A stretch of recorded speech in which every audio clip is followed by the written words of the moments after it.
Good afternoon. Good afternoon. You are live with TST Radio. I'm your host, Marcus Johnson. Thank you so much for tuning in.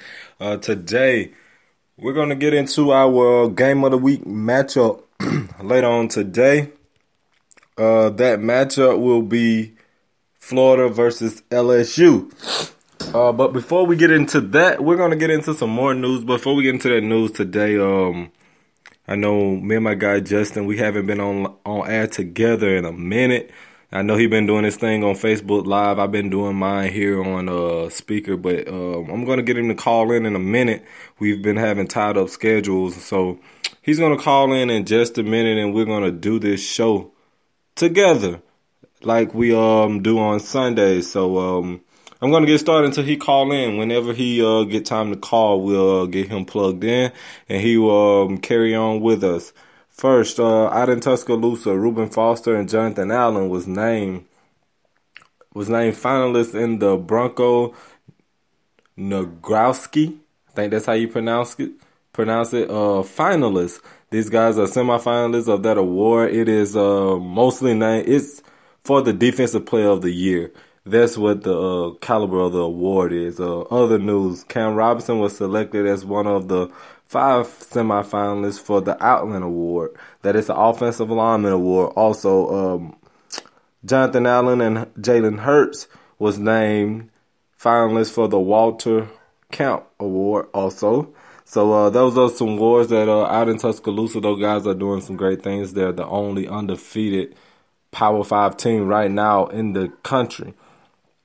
So they're number one going into the playoffs.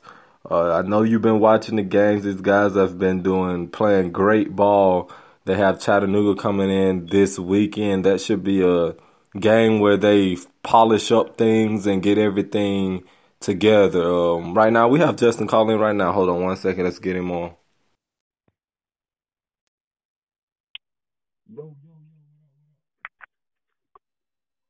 What's going on? What's going on? What up, man? I just wanted to get you on, man. We ain't did the show together in a minute, like I was just saying. So I wanted to get you on so we can get this thing back together, so we can, do the show together. We ain't did it together in a minute. It was feeling kind of awkward. Yeah, man. I had a lot of stuff going on, man. I want to apologize to the listeners, man. It ain't nothing like that, brother. I had a lot going on these past couple weeks, man. I got engaged over a couple weeks ago, and been having a lot of stuff going on with trying to get that stuff planned and stuff like that. So I apologize to the listeners. Y'all ain't seen me or heard me in a couple of weeks, or 3 weeks that it might have been. But man, I'm still in effect, and I still keep in check, and I keep everything going. So what's up, TST Radio? Yeah, man. We just started. We just talked about some finalists from Alabama that got selected for the finalists for some awards. Cam Robinson was right for the Outland Trophy. Reuben Foster, Jonathan Allen was the Bronco. I don't know how to say it. Nagurski, I think that's how you say it. It's defensive player. Put it like that. They was the finalists for that. Jalen Hurts and Jonathan Allen finalists for the Walter Camp Award. So, but what we was finna get in, have you been following UFC with Conor McGregor and Mayweather? Yes, man. It was a historic night a couple nights ago, not too long ago. McGregor won. He's now holding 2 titles in the UFC. The first man to hold 2 titles in the UFC, and that is a history bear making right there for the UFC. And it's kind of shocking to see Conor McGregor hold 2 titles when there's a lot of good fighters in the UFC, and he's holding 2 titles. So it's going to be crazy to see how long he keeps these titles. Right. But for the people that don't know, he knocked out Eddie Alvarez on last Saturday in the second round. Right. Even with a 4-punch combo, knocked him out. I ordered it. If you had saw it, I know you probably saw highlights, but if you ain't saw it live, you can come over. I got it. I right. don't know what's on the DVR. But what I want to talk about, have you been following the little beef with Conor McGregor and Mayweather? Yes, I've been following, man, but I really think it's a publicity stunt. Cause it really won't be a normal fight. Cause how can you put a boxer with a mixed martial artist in the ring together? He's used to fighting with his hands and feet, and Conor Mayweather, Conor did. Conor said if Mayweather put up $100 million, that he would train He'll fight. box and they'll fight in a boxing ring. But he's going to, I don't believe he'll be able to confront over. Because he's gonna be wanting to kick, you know, he's gonna see an opening, he's gonna be wanting to take one of them kick shots across the jaw, and he ain't gonna be able to do it. Now, if you have to do a stand-up match with McGregor, I believe Floyd Mayweather will pull it out. But if you have to just sit there and just let McGregor do what he do and he do what he do, now it ain't gonna work that way. Because somebody gonna tap out or somebody gonna get knocked out. Well, my thing is I think, you know, meanwhile, I haven't seen many Mayweather fights, but right. I'm watching highlights and the Pacquiao fight I seen. His history, he don't knock people out. You know what I'm saying? He wins fights by not getting hit. You know? Right. So I think if they get in a boxing match, Conor McGregor trains, get in the ring, box. Conor McGregor won't connect on many punches. But I think that Conor McGregor can take Mayweather punches. But I don't. Oh yeah, he can take them. But I don't think if Mayweather get hit with that left hand a couple times, I don't think Mayweather can take it because he used to getting hit. And I think look at it like this. Him out if he connect. That's if he connects though. You know what I'm saying? Right. That's it. You gotta look at it like this. You look at UFC gloves and you look at the boxing gloves. There are two different size gloves, you see what I'm saying? And it's a little more cushion in a boxing glove than it is a UFC glove. So if you're looking at him, let McGregor use his glove and let Mayweather use his glove, it'll be a whole different fight. You see what I'm saying? Yeah. Because McGregor used to, if he connects with his punch in UFC, it's automatic knockout because it's less cushion on that glove. Now, you got to have a lot of power to come behind in them boxing gloves because it's a little more cushion. Not too much more, but it's a little more cushion on the boxing glove. So if they have to use the same glove, then McGregor's punches won't be as lethal as they would be in the UFC. So like you said, he will have to train a little harder than he would train in the UFC for the boxing because he had to get that power using those gloves because that's a whole nother genre for him. Using boxing gloves than using UFC gloves, cause it's like almost your normal fist in them UFC gloves, just a little more cushion on your knuckles. You see what I'm saying? Right. So you saying they got a boxing ring this weekend? Conor McGregor, Mayweather, who pulls it out? Who pulls it out? In all honesty, if both of them fought this Saturday, I would give him, with McGregor being the top UFC man and with Mayweather being the top boxing man in their weight classes, I'll pull a draw. A draw. I said it'd be a draw because, McGregor ain't going to get tired. He don't get tired. Mayweather don't get tired. So it'll be just a punching match. You feel me? So you really ain't going to have no winner. Both of them be landing shots, but somebody knows that it's going to be about the same of their speed. You see what I'm saying? Yeah, McGregor's known to gas out, though. In a long fight, he's known to gas out. If you watch the Nate Diaz fight, if you watch the any of his fights that he went long, he hadn't went long. Well, okay. Yeah, you're right. Okay, it depends on how many rounds they fight in the boxing ring. Depends on how many rounds they're going to do. Right. But moving on, more news. Lyoto Machida, he was suspended 18 months for a doping violation. You know, these guys be on them steroids and yeah, man, they be killing them.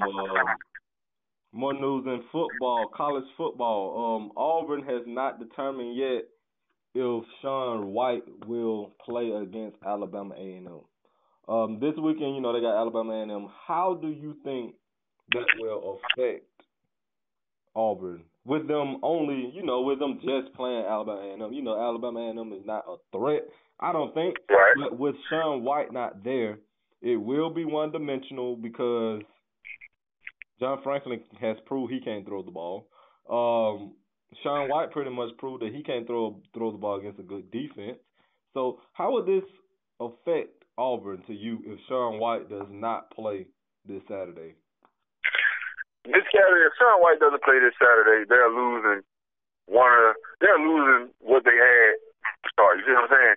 If you don't put Sean White in and let him play, because that's the reason you've been getting, well, besides him and Petway, those are the reasons why you are where you are right now. So you take him out, that's going to kill your passing game, that's going to kill your deep ball game, and which is really not so, it's not perfect right now, but it takes that away.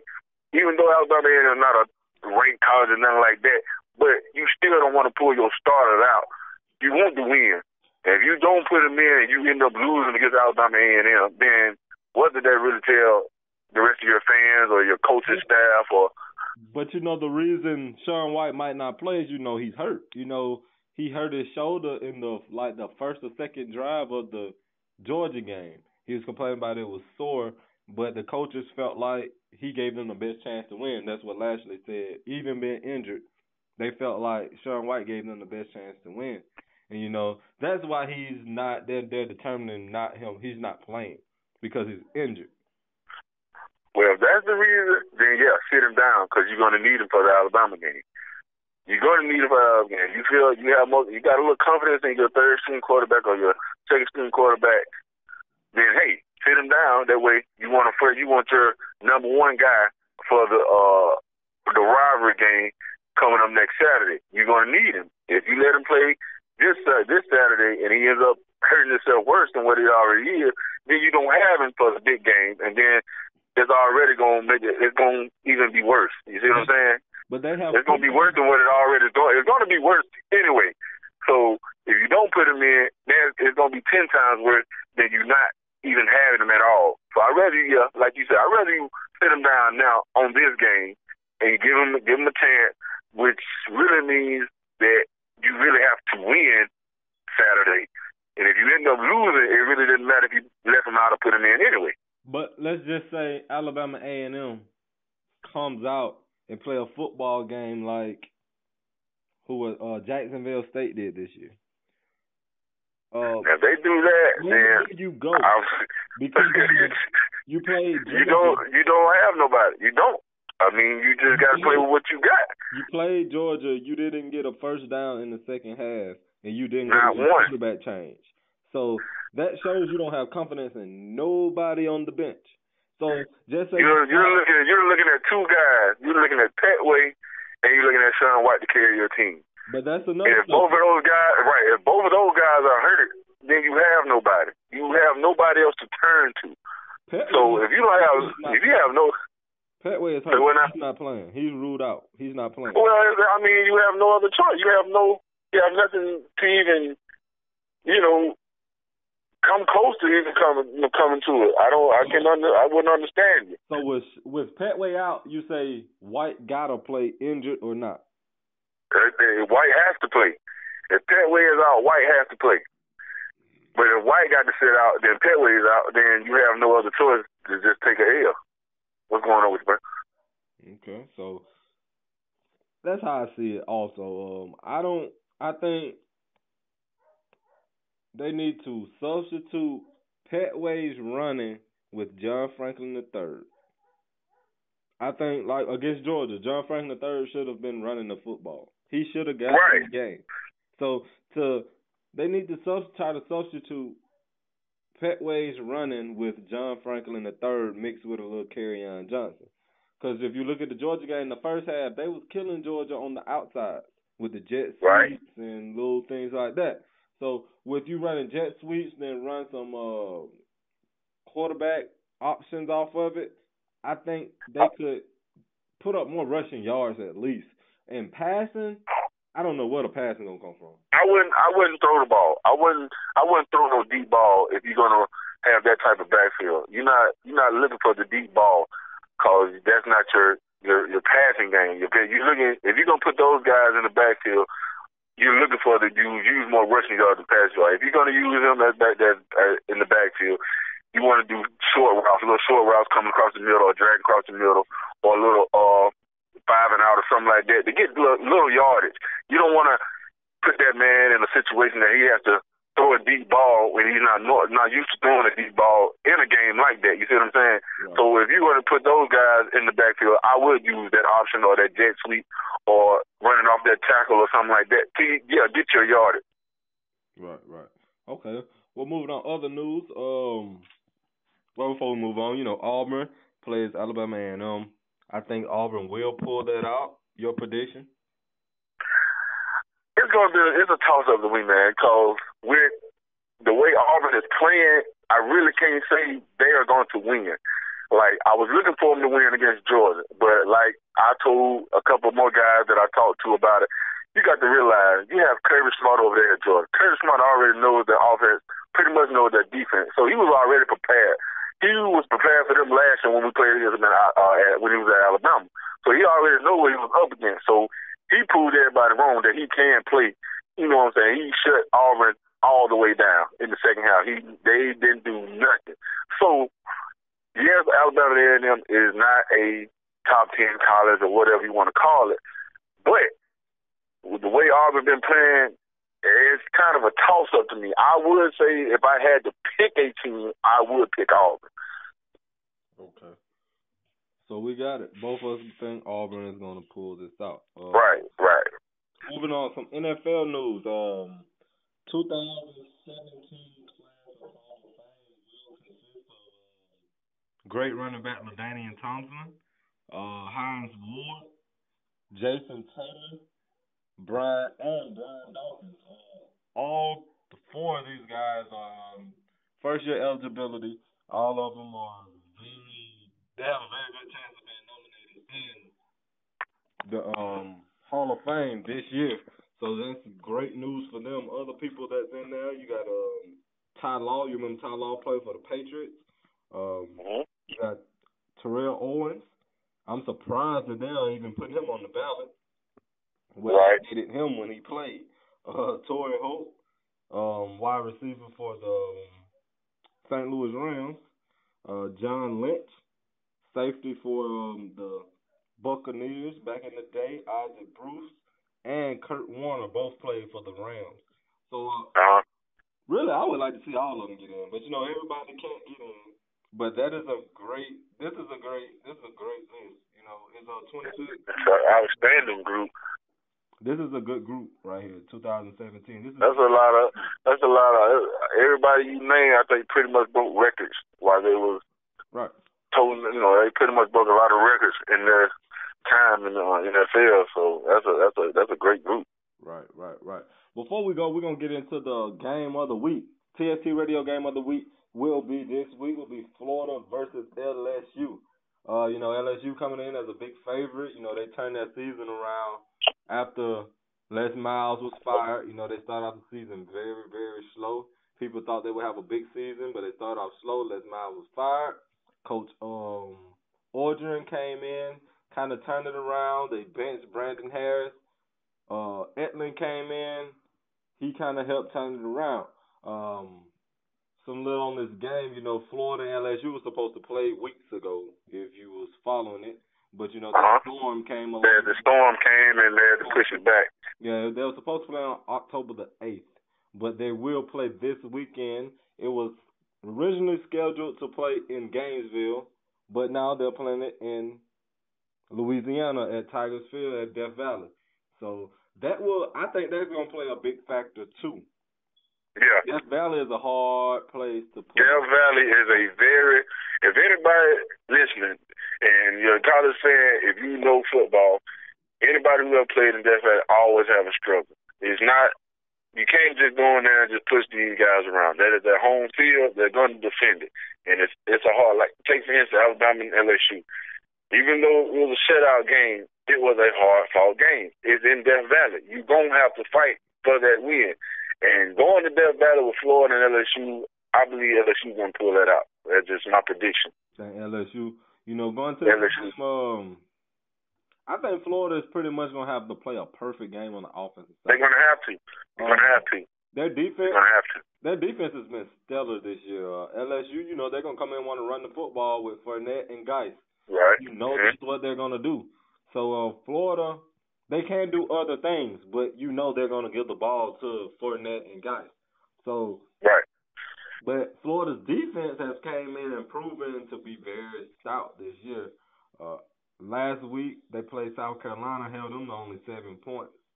On last week, Florida is only allowing 111.7 rushing yards this year. So it's not like I don't see LSU coming in running all over this team. I don't see it. I really don't see them just running over them. Florida's defense they lost 3 of their top tacklers. They will not play due to injury. Alex, Marcus Mays, Jared Davis, those are the 3 top tacklers, and they will not play this week. So that will play a big factor also, but I don't see LSU just pushing them around. I just don't think Florida can score enough. I don't think their offense is good enough. I really don't. I think this is gonna come down to Austin Appleby and Danny Etling, who can protect the ball and take advantage of opportunities, who can not miss wide open throws. When an opportunity presents itself, who's gonna take advantage of it? So I think it's gonna come down to who wants it the most. It's gonna come down to who wants it the most. Who's gonna have who's gonna have less mistakes? Who's gonna come together as a team, and which team is gonna step up and say, okay, we're gonna win, no matter what it costs, no matter what it takes, we're gonna win this game. So yeah, you're right. Yeah, I think it's gonna be a quarterback battle, because both offenses really well. I know Florida offenses it's not up to par. It's still not up to par from last year. I don't think it's not up to par from last year, because last year they struggled very bad. Florida will need this game to predict if they win the East and the SEC. Tennessee needs Florida to lose. Yeah, they need Florida to lose in order to be in the SEC championship. If Florida ends up winning, then Tennessee sits at home. So it's a lot of things going on with these top 5 teams in the college right now. A lot of things were shook up last week, which was surprising to me. I mean, which I did call it, but it's very surprising to me that some of the teams that did lose this past weekend lost. Like Pittsburgh and Clemson, that was a shocker to me. I mean, what do you do when your top 4 teams, well, not including Alabama, but your other top 4 teams lose, and you're looking at the playoffs? I mean, it's a lot of teams like, okay, we're 1 win away to clinching a playoff spot. But you have Michigan that has to play, I can't call it right off top. Right. They have to play together to see which one of those guys are going to remain in the top 4. Then you have Louisville and Houston playing tonight. Yeah, they got to play. They have to play tonight. Louisville has to win this game in order to stay in the top 5. So, if Louisville ends up losing this game, that puts them out the playoff. So it's a lot of stuff being shook around right now. This is a game we talked about the very first show, Louisville and Houston. So who you think pull this out? This game is going to determine a lot for the playoffs. Who you think win this? Louisville, Houston? At the top of our first show, we talked about Louisville and we talked about Houston. As my man Felton Smith was on, and he showed us and he let us know Houston is not a pushover team, which we noticed that in the first few games of the college football era. So if I have to pick, I'm a Lamar Jackson fan, as you know. I'm a Lamar Jackson fan. I truly like this guy. He's an outstanding quarterback. He gets open. You see open field. He's a very elusive. He's quick. The guy does everything for the team. So if Lamar has a great night tonight, then it's hands down Louisville will win. But they are known to struggle in the first couple quarters. Last week they struggled against Wake Forest. Wake Forest jumped on 12-0 in the first half. But when they come back in that second half, it was a whole different team come out of that locker room. So if Louisville starts from start to finish with a perfect game, Lamar Jackson's on his game, his receivers are catching the ball, his running back is protecting the ball. If he's seeing open field and he's getting 15 to 20 yards a carry, then it's a hands-down Louisville game. But if they're coming out struggling, not protecting the ball, fumbling, dropping passes like they started out last week, then it's going to be a hard-fought game because you cannot have those type of mistakes playing against a team like Houston. Houston will make you pay for it in the long run. You said nothing about Houston quarterback. Huh? I said you ain't said nothing about Houston quarterback. Well, I mean, hey. It's overshadow all that. Yeah. Okay. So tonight you got Louisville. I got Louisville tonight. Louisville tonight. What's the score? Louisville 35-14. Louisville. Damn. Ooh, boy, you got Louisville. I mean, you gotta look at it. Hey. They put numbers up. They put numbers up. When they go to score, when they score, they score. When they start that scoring trend, they start to score, and they don't let up. As you see in the few games that they have played, they don't let up when they start scoring. So if they go, I give Houston 14 points. But if they don't stop Louisville, they don't stop that. If they don't contain Lamar, then it's gonna be a hand down. They gonna outscore him. It's just hand down. They're gonna outscore him because he's gonna find a way to score. He's gonna find a way to get to the open field. Right. Okay. Well, man, we running out of time right now, so I wanna appreciate you for calling in. Yeah, man. Anytime, man. Like I said from the top of the show, hey, man, forgive me, people, our fans are listening again. I have not left the show. I just had a lot of stuff going on in these past few weeks, and I had a lot of stuff to take care of. But I will be back in the studio with my brother Marcus, and we will be looking forward to seeing Felton Smith joining us after his surgery. So, hey, TST Radio, we are ready and rock. We are rocking and rolling, man. Appreciate all the listeners and the viewers, and make sure you follow me on Facebook at Justin De Niro ENT. You can follow me on Snapchat at O'Neal Smith 1988. I think that he has the TST Radio Game Day fan page. You can always look us up on there. Questions, shout out your favorite team, or whatever. Any comments, solutions, or whatever you want to call it for the football era. Hey, anything, we'll appreciate it. Yup. Well, you said it all. I ain't got to say nothing at the end of the show. We're going to kill it right here. Well, that is our time for today. I would like to thank y'all for tuning in. We are out. We are out of here. All right.